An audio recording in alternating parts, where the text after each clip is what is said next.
एक समय की बात है, जब शिव जी कैलाश पर्वत पर बैठे हुए थे तो माँ पार्वती ने शिव जी के पास जा कर के उनको प्रणाम किया और माँ पार्वती ने शिव जी से प्रश्न किया कि प्रभु, आज मेरे मन में कुछ प्रश्न है, इन प्रश्नों को जानने की जिज्ञासा है। आज मेरे मन में प्रश्न आया कि जब स्त्रियों का विवाह होता है तो हमें उनके श्रृंगार से, उनके पहनावे को देख करके हम समझ जाते हैं कि ये स्त्रियां विवाहित हैं, पर पुरुषों का पता कैसे चले कि कौन से पुरुष विवाहित हैं, किनका विवाह हुआ है और किनका विवाह नहीं हुआ है। और दूसरा प्रश्न मेरे मन में ये आया कि ऐसी कौन सी स्त्री जो पूरे जीवन भर सुखी रहती है, हमेशा सुखी रहती है, तो सुखी रहने का राज क्या है वो हमें बताइए। और तीसरा प्रश्न है कि पति पत्नी के बीच में झगड़ा क्यों होता है, क्या कारण है कि पति पत्नी के बीच में झगड़ा बहस होता रहता है। तो शिव जी ने कहा माँ पार्वती से कि पार्वती, आपका प्रश्न बड़ा ही उत्तम है।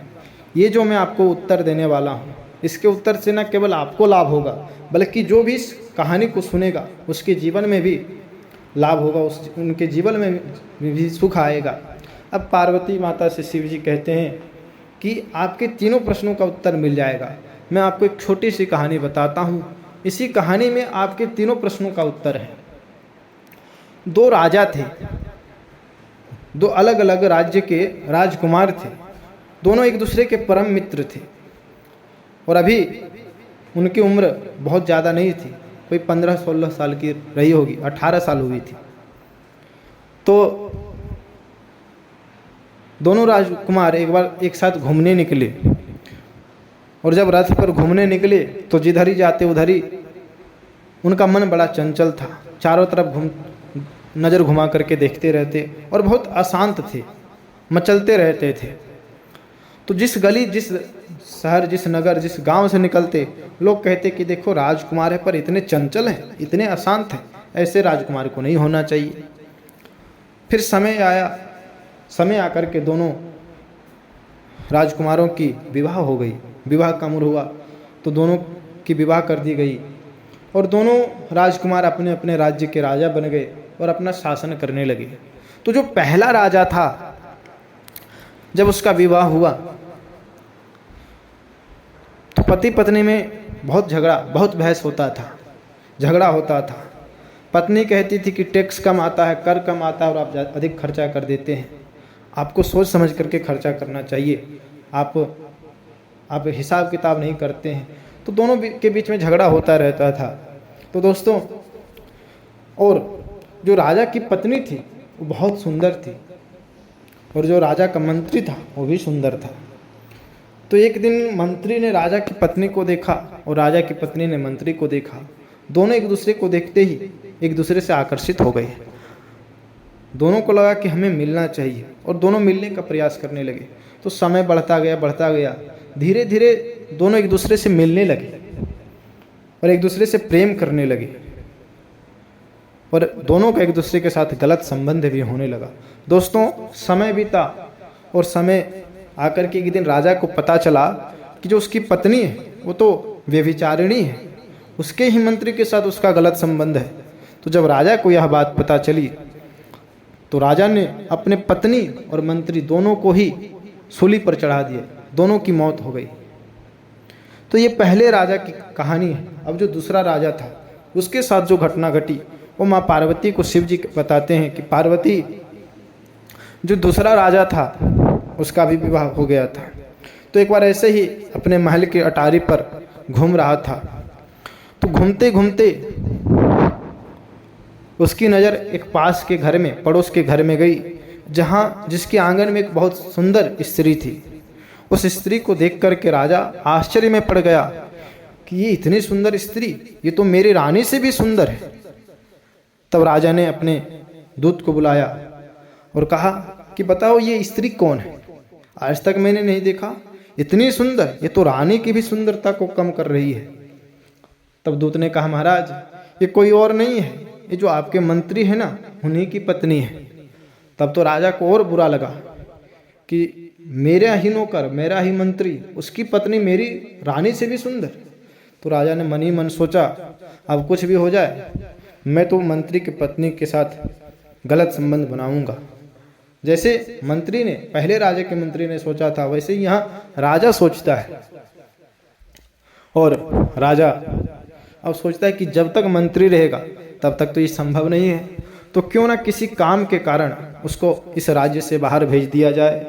अब राजा ने मंत्री को बुलाया और कहा कि मेरा एक मित्र है, तो जाओ मेरे मित्र के देश में जाना और मैं एक पत्र लिखता हूँ उसको पहुँचाना, और जब तक वो जवाब ना दे तब तक वहीं रहना और जवाब लेकर के ही वापस आना।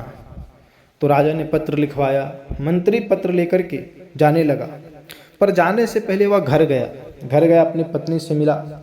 तो जैसे ही पत्नी ने देखा कि मेरा पति घर आया है, पत्नी बड़े ही आदरपूर्वक सम्मानपूर्वक उनको बिठाया, अपने पति को जल दिया, जल पिलाया, पंखा करने लगी, और जब भी मौका मिलता वह अपने पति की सेवा करती, क्योंकि वो पतिव्रता स्त्री थी, पतिव्रत धर्म का पालन करती थी। अब मंत्री पत्र देने के लिए घर से निकला, और जैसे ही राजा को पता चला कि मंत्री घर से बाहर निकल चुका है, तुरंत राजा अपने मंत्री के घर पहुंचा और दरवाजा खटखटाया। तो जो मंत्री की पत्नी थी वो दरवाजा खोलने के लिए बाहर आई। तो मंत्री की पत्नी ने कहा कि श्रीमान आप कौन हैं? तब राजा ने कहा मैं हूँ राजा, इस देश का राजा हूँ मैं, और तो जो तुम्हारा पति है वो मेरा मंत्री है, वो मेरा नौकर है। तो जब वह स्त्री ने देखा कि मेरे मालिक के भी मालिक आए हैं, तो बड़े ही आदरपूर्वक अपने घर के अंदर वाले कमरे में ले गई, जहाँ पति पत्नी दोनों सोते थे, और बड़ा ही आदरपूर्वक राजा का सम्मान किया। पर जो राजा का भाव था, जो विचार था, वो कुछ ठीक नहीं था। वो गलत विचार से ही मंत्री के पत्नी के पास गया था। तो व्यक्ति के अंदर में जो विचार होता है ना, वो चेहरे में कभी कभी झलकने लगता है। तो मंत्री की पत्नी समझ गई कि राजा गलत विचार से मेरे पास आया है। तो मंत्री की पत्नी ने कहा, महाराज आपके हाव भाव मुझे कुछ ठीक नहीं लग रहे हैं, आपकी नीयत में खोट है। देखिए महाराज, मैं एक पतिव्रत धर्म का पालन करने वाली स्त्री हूँ, इसलिए आप मुझे माफ़ कीजिए, आप जो सोच रहे हैं वो यहाँ संभव नहीं है। तब राजा ने कहा, देखो अरे तुम उसकी पत्नी हो जो मेरा नौकर है, मैं तो तुम्हारे पति का भी मालिक हूँ, इसलिए तुम मेरे साथ आओगी तो इसमें क्या गलत है। तब मंत्री की पत्नी समझ गई कि राजा मानने वाला नहीं है। तब मंत्री की पत्नी राजा को समझाती है कि देखिए महाराज, मेरे जो पति हैं वो आपके नौकर हैं और आप राजा हैं, आप राजा भोज हैं, तो क्या आपको अपने नौकर की जूठी भोजन खाने में आपकी शोभा है? आप ऐसे भोजन को खाना चाहते हैं जिसको आपके नौकर ने जूठा कर दिया है। अरे आप तो राजा भोज हैं, आपके लिए तो 56 भोग उपलब्ध है, तो आप एक नौकर की जूठे भोजन को क्यों खाना चाहते हैं? राजा को जब ये बात राजा ने सुनी तो बड़ा बुरा लगा कि एक मंत्री की पत्नी के अंदर इतना ज्ञान है, और मैं एक राजा होकर के वासनाओं के लोभ में, वासनाओं के विकार में फंस करके मैं अपना मान गिराने आया था। तो राजा वहाँ से शर्मिंदा होते हुए वहाँ से निकल गया। पर जब राजा उस मंत्री की पत्नी के पास से बाहर निकला तो जो राजा का पटका था वो मंत्री के घर में ही छूट गया। उधर राजा अपने घर पहुंचा। अब जो मंत्री था अभी कुछ दूर ही गया था कि फिर उसके दिमाग में बात आई कि मैं तो पत्र लाना ही भूल गया, मैंने घर में ही छोड़ दिया। अब तुरंत मंत्री अपने घर को आता है और पत्नी के पास पत्र लेने के लिए आया तो देखा कि यहाँ पर तो राजा का पटका है। तो समझ गया कि यहाँ पर राजा आया था और दोनों राजा और मेरी पत्नी के बीच में जरूर कुछ हुआ है, कुछ तो गड़बड़ हुआ है। तब मंत्री ने मन ही मन सोचा कि अब मैं अपने पत्नी को साथ में नहीं रखूँगा, अपनी पत्नी का त्याग कर दूंगा। और पत्र पहुंचा करके मंत्री आया और फिर अपनी पत्नी के लिए जो भी उसकी ज़रूरत की सामान थी सब खरीद करके राजा ने अपने पत्नी को उसके मायके भेज दिया। मंत्री की पत्नी को लगा कि मेरे पति मुझे मायके छोड़ के गए हैं तो कुछ दिन के बाद लेने आएंगे, पर कुछ दिन क्या बहुत महीने बीत गए, मंत्री गया ही नहीं। तब मंत्री को पत्नी को लगा कि कुछ तो गलत है कि जो मेरे पति मुझे लेने के लिए नहीं आ रहे हैं। तब उसकी पत्नी ने अपने भाई को मंत्री के पास भेजा। तो मंत्री ने उसके भाई को बोल दिया कि अब बोल देना अपनी बहन से, मैं कभी भी उसको लेने नहीं आऊँगा, मैंने उसका परित्याग कर दिया है। तो जब ये बात मंत्री की पत्नी को पता चला तो मंत्री की पत्नी समझ गई कि क्या बात है, लेकिन जो मंत्री सोच रहा है वो गलत है।